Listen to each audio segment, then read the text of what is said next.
Hello friends, welcome back to my new video friends. So ఇప్పుడు మనం ఈ వీడియోలో చాలా క్రికెట్ ముచ్చట్లు, ఐపీఎల్ ముచ్చట్లు తెలుసుకుందాం మనము. సో ఫస్ట్ మనం సిఎస్కే వర్సెస్ పంజాబ్ కింగ్స్ గురించి జరిగిన మ్యాచ్ గురించి మాట్లాడుకుందాం. ఆ మ్యాచ్ లో చెన్నై ఎంత దారుణంగా ఓడిపోయిందో అందరికీ తెలుసు.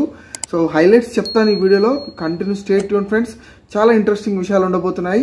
సో మనం first Chennai versus Punjab match గురించి మాట్లాడుకుందాం. చాలా దారుణంగా ఓడిపోయింది మ్యాచ్ చెన్నై. యాక్చువల్లీ ఎక్కడ కూడా గెలుస్తుంది అనేది అయితే అనిపించలేదు. బ్యాటింగ్లో విఫలమైంది అండ్ బౌలింగ్లో కూడా చాలా విఫలమైపోయింది ఫ్రెండ్స్. అండ్ ఇప్పుడు చెన్నైకి చాలా పెద్ద ఎదురు దెబ్బ జరిగింది. ఎందుకంటే చెన్నైలో ఇప్పుడు 5 బౌలర్స్ లేరు ఇప్పుడు, అది కూడా మెయిన్ బౌలర్స్. ఇప్పటి వరకు వాళ్ళని గెలిపించుకుంటూ వచ్చే బౌలర్స్. సో వాళ్ళు ఎవరెవరు చెప్తాను. ముస్తఫిజుర్ రెహమాన్, మన దీపక్ చహర్, తుషార్ దేశపాండే అండ్ మహేష్ పతిరానా అండ్ మహేష్ తీక్షణ. ఈ 5 ప్లేయర్లు 5 ఎక్సలెంట్ ఫాస్ట్ బౌలర్స్ కూడా ఇప్పుడు చెన్నై సూపర్ కింగ్స్ లో ప్రస్తుతానికి లేరు. ఎందుకంటే ముస్తఫిజుర్ రెహమాన్ కి రేపటి నుంచి బంగ్లాదేశ్ వర్సెస్ జింబాబ్వే మ్యాచెస్ ఉన్నాయి, T20 సిరీస్. సో తను ఇంటర్నేషనల్ కాల్ డ్యూటీకి వెళ్ళిపోయాడు. అండ్ తుషార్ దేశపాండే ఆరోగ్యం బాగలేదు.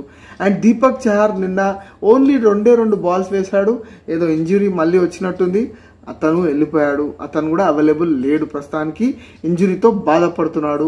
అండ్ ఈ మతీష్ పతిరానా అండ్ మహేష్ తీక్షణ ఇద్దరు కూడా సమ్ వీసా ప్రాసెస్ గురించి వాళ్ళు తిరుగుతున్నారు. వాళ్ళు చెన్నై క్యాంప్ నుంచి వాళ్ళు బయటికి వెళ్ళిపోయారు. అయితే ఇన్ఫర్మేషన్ ఏముందంటే వాళ్ళు నెక్స్ట్ మ్యాచ్కి ఆడొచ్చు అనేది ఒక ఇన్ఫర్మేషన్ అవుతుంది.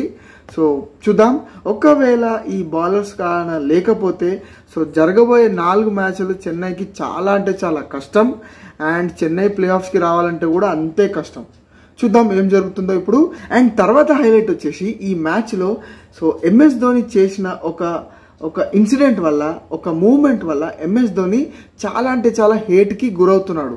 అది ఏంటంటే MS ధోని బ్యాటింగ్లో, చెన్నై బ్యాటింగ్లో లాస్ట్ ఓవర్లో తను బ్యాటింగ్ ఆడుతున్నాడు అండ్ ఒక బాల్ కొట్టాడు. సో అది బాల్ ఫీల్డర్ దగ్గరికి వెళ్ళింది అండ్ రన్ తీయలేడు ఫ్రెండ్స్. ఎందుకు? ఇంకా స్కోర్ కొడదామని రన్ తీయలేడేమో, 4s and 6s కొడదామని. కానీ అపోజిట్ ఎవరైతే నాన్ స్ట్రైకర్ ఉన్నాడో తను ఆల్మోస్ట్ ఉరికి వచ్చేసాడు, కానీ మళ్ళీ వాపస్ వెళ్ళిపోయాడు. సో ధోని క్లియర్గా రన్ని డినై చేసేసి అపోజిట్ నాన్ స్ట్రైకర్ బ్యాట్స్మెన్ని వాపస్ పంపించాడు. జనరల్గా బౌలర్ ఉండుంటే, టైలెండర్స్ ఉండుంటే ఈ పని చేస్తారు మంచి మంచి బ్యాట్స్మెన్. ధోని కూడా అదే పని చేస్తాడు. కానీ అక్కడ అపోనెంట్, అక్కడ నాన్ స్ట్రైకర్ బ్యాట్స్మెన్ ఎవరున్నారంటే డారిల్ మిషెల్. అతను చాలా strong and dangerous batsmen. So తను కూడా ఒకవేళ స్ట్రైక్ వచ్చుంటే తను కూడా 4 or 6 కొట్టే అంత కెపాసిటీ అబ్సల్యూట్లీ తనకు ఉంది. సో అది తను అంత మంచి బ్యాట్స్మెన్ని తను వాపస్ పంపించాడు ధోని అనే విషయం మీద సో ఫ్యాన్స్ మాత్రం చాలా చిర్రుబుర్రులు ఆడుతున్నారు ఫ్రెండ్స్. సో చాలా హేట్కి గురవుతున్నాడు MSD. సో ఇది చాలా అంటే చాలా నాకు కూడా తప్పని అనిపించింది. సో ఇది మీకు కామెంట్లో తెలియజేయండి, మీకు తప్పు అనిపించిందో లేదో అనేది. సో నెక్స్ట్ హైలైట్ గురించి మాట్లాడుకుంటే ఫ్రెండ్స్, రుతురాజ్ గాయక్వాడ్. సో ఈ రుతురాజ్ గాయక్వాడ్ చాలా ఇంట్రెస్టింగ్, ఒక ఏమంటారు అది బ్రెయిన్ ఫేడ్తో గురవుతున్నాడు. ఒక ఫోబియా వచ్చేసింది తనకి, చాలా బాధపడుతున్నాడు. కెప్టెన్ గానా కాదు, ప్లేయర్ గానా అది కూడా కాదు ఫ్రెండ్స్. తను ఈ సీజన్లోనే తను MSD మహేంద్ర సింగ్ ధోనితో క్యాప్టెన్సీ అనేది తీసుకున్నాడు. అండ్ ఇప్పుడు తను చాలా మంచి క్యాప్టెన్సీ చేస్తున్నాడు. అండ్ తను ఇప్పుడు ఆరెంజ్ క్యాప్ హోల్డర్ కూడా. విరాట్ కోహ్లీని దాటేశాడు రన్స్లో. ఇంత మంచి ఇది ఉంది, కానీ తనకు ఒక ప్రాబ్లం వచ్చేసింది ఇప్పుడు. అది ఏంటంటే ఈ 10 మ్యాచెస్లో తను 9 సార్లు టాస్ ఓడిపోయాడు, ఓన్లీ 1 టైం టాస్ గెలిచాడు. సో అది అతనికి చాలా ఒక బ్రెయిన్ ఫేడ్ లాగా అయిపోయింది తనకి. తను టాస్ అప్పుడు కూడా చెప్పాడు తను కామెంటరీలో, సో ఆల్రెడీ నేను ప్రతి మ్యాచ్ టాస్ ఓడిపోతున్నానని. సో ఆల్రెడీ మా మిగతా ప్లేయర్స్ అందరు రెడీ ఉన్నారు, ఎందుకంటే టాస్ గెలిచుంటే తను కూడా బ్యాటింగ్ తీసుకుంటుండే అని. సో వీడు ఎట్లైనా ఓడిపోతాడు టాస్, సో మనం బ్యాటింగ్ ఇప్పుడు రెడీ ఉండాలని ప్లేయర్స్ కూడా ఆల్మోస్ట్ ఫీల్ అయిపోయారంట.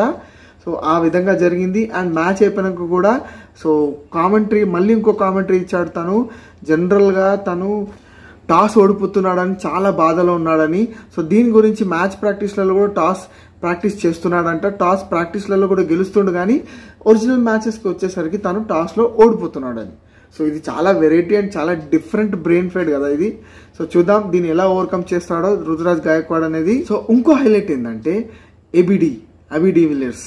సో తను విరాట్ కోహ్లీకి స్టాండ్గా నిలబడి విరాట్ కోహ్లీ మీద ఎలాంటి క్రిటిసిజం వస్తుందో తన స్ట్రైక్ రేట్ మీద చాలా అంటే చాలా స్లోగా ఆడుతున్నాడని, సో దాని మీద ఒక బ్రూటల్ రిప్లై ఇచ్చాడు. తను ఎంత బ్రూటల్ రిప్లై అంటే అంత బ్రూటల్ రిప్లై అది. సో ఎవరైతే తన గురించి విరాట్ కోహ్లీ గురించి ఎవరైతే చెప్తున్నారో సరిగా స్ట్రైక్ రేట్ లేదు తనదని, వాళ్ళకి ఏం తెలుసని, విరాట్ కోహ్లీ గత 15 ఏళ్లలో చాలా రికార్డులు విరగొట్టాడు. అండ్ తను ఒక పర్ఫెక్ట్ నాలెడ్జ్ ఉన్న క్రికెట్ మీద తనకు ఒక పర్ఫెక్ట్ అండ్ చాలా అంటే చాలా మంచి పట్టు ఉంది, చాలా నాలెడ్జ్ ఉంది క్రికెట్ మీద. అండ్ తనను బీట్ చేసే ఏ క్రికెటర్ ఇప్పుడు ప్రస్తుతానికి లేడు అని సో చాలా మంచి రిప్లై ఇచ్చాడు. ఎవరైతే తన గురించి క్రిటిసిజం చేస్తున్నారో వాళ్ళు తన దాంట్లో కనీసం సగం మ్యాచ్లు కూడా ఆడిన వాళ్ళు ఉన్నారు. అండ్ క్రికెట్ నాలెడ్జ్ కూడా సరిగా లేదు. అండ్ కనీసం అసలు సెంచరీ కూడా కొట్టినంత విషయం కూడా లేదు ఎవరెవరైతే అంటున్నారో తన మీద అనేది.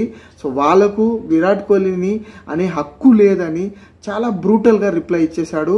సో ఇది మాత్రం పక్కా తెలుస్తుంది, విరాట్ కోహ్లీకి మంచి బెస్ట్ ఫ్రెండ్ అబీ డివిలియర్స్ అనేది అంత స్టాండ్ తీసుకున్నాడు ఫ్రెండ్స్ తను. సో తన తన యూట్యూబ్ ఛానల్లో తను ఈ వీడియో పెట్టాడు, మీరు ఒకసారి చెక్అవుట్ చేసుకోండి ఒకసారి. అండ్ లాస్ట్ హైలైట్ వచ్చేసి Rinku Singh and KL Rahul. So ఈ రింకు సింగ్, కేఎల్ రాహుల్ ఎందుకు సెలెక్ట్ కాలేదో వరల్డ్ కప్ స్క్వాడ్లో అనేది ఇప్పుడు చెప్తాను.